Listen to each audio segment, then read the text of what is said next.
Yes, ni katika matukio ya habari na burudani ambayo imeendelea kujitokeza mtazamaji wetu kwenye kipaza Yuko Official Rose D.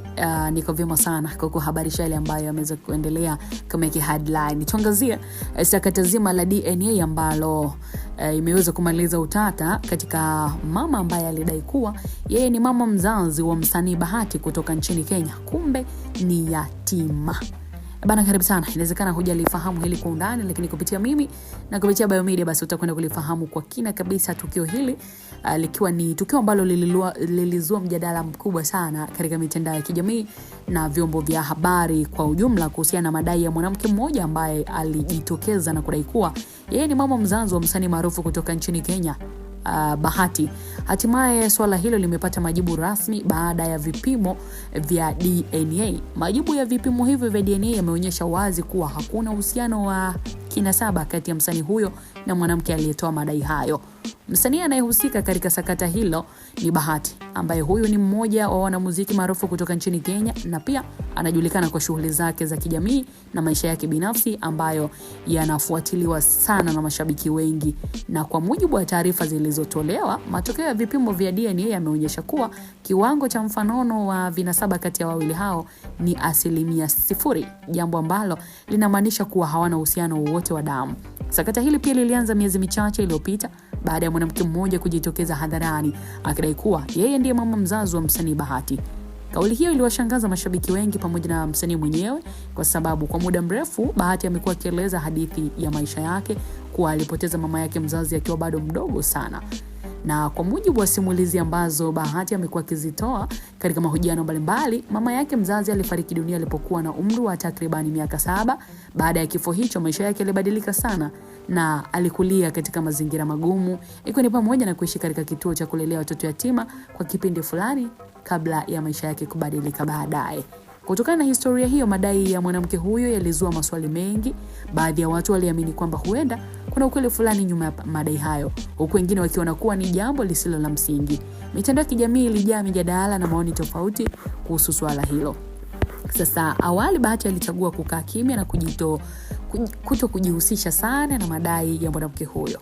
Alionekana kutotaka kulipa swala hilo uzito mkubwa. Sasa labda kwa sababu hakuwa na ushahidi wa moja kwa moja ambao unaonyesha kuwa madai hayo ni ya kweli. Lakini hata hivyo, kadiri ya muda ulivyokuwa unapita, mwanamke huyo aliendeleza kusitiza kuwa yeye ndiye mama mzazi wa msanii huyo. Katika maelezo yake, mwanamke huyo alidai kwamba miaka mingi iliyopita alimwacha mtoto wake katika kituo cha kulelea watoto yatima kwa muda fulani kutokana na changamoto alizokuwa zinamkabili wakati huo.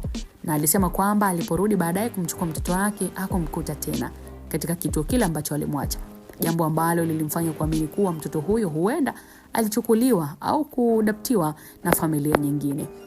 Madai hayo yaliwafanya baadhi ya watu kuamini kwamba huenda kuna uwezekano wa ukweli fulani, hata kutokana na historia ya Bahati ya kukulia katika kituo cha watoto yatima.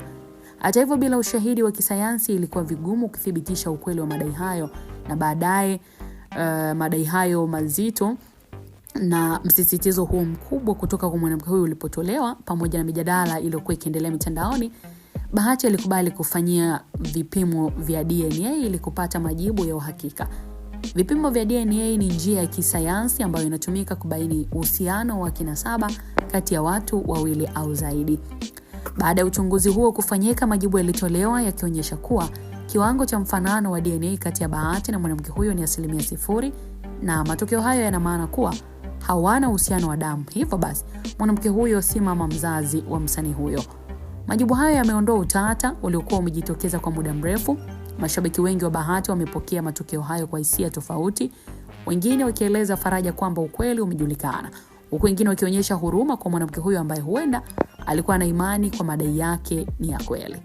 Lakini kwa upande wa Bahati, matokeo hayo yanaweza kumsaidia kufunga rasmi ukurasa wa sakata hilo na kuendelea na maisha yake ya kawaida pamoja na shughuli zake za muziki pamoja na familia. Na msanii huyo pia kwa sasa ana familia yake na ameendelea kujijenga katika tasnia ya muziki pamoja na miradi mbalimbali ya kijamii. So kwa ujumla, tukio hilo mtazamaji linaonyesha umuhimu wa teknolojia ya kisasa kama vipimo vya DNA katika kutatua migogoro au madai yanayohusu uhusiano wa kifamilia. Badala ya kuendelea kubaki na maswali au vumi, sayansi imeweza kutoa majibu ya wazi na kusaidia kumaliza mjadala uliokuwa ukiendelea kwa muda mrefu. Una maoni gani katika sakata hili, mtazamaji wetu? Unashauri nini jamii kwa kile ambacho kimeweza kujitokeza kule nchini Kenya na tukiendelea kushuhudia nchini Tanzania, baadhi ya watu wa maarufu, watu wakubwa wakiendelea kukumbana na changamoto za namna hii? Mimi ni Official Rose D, hii ni Biomedia, mpaka wakati mwingine.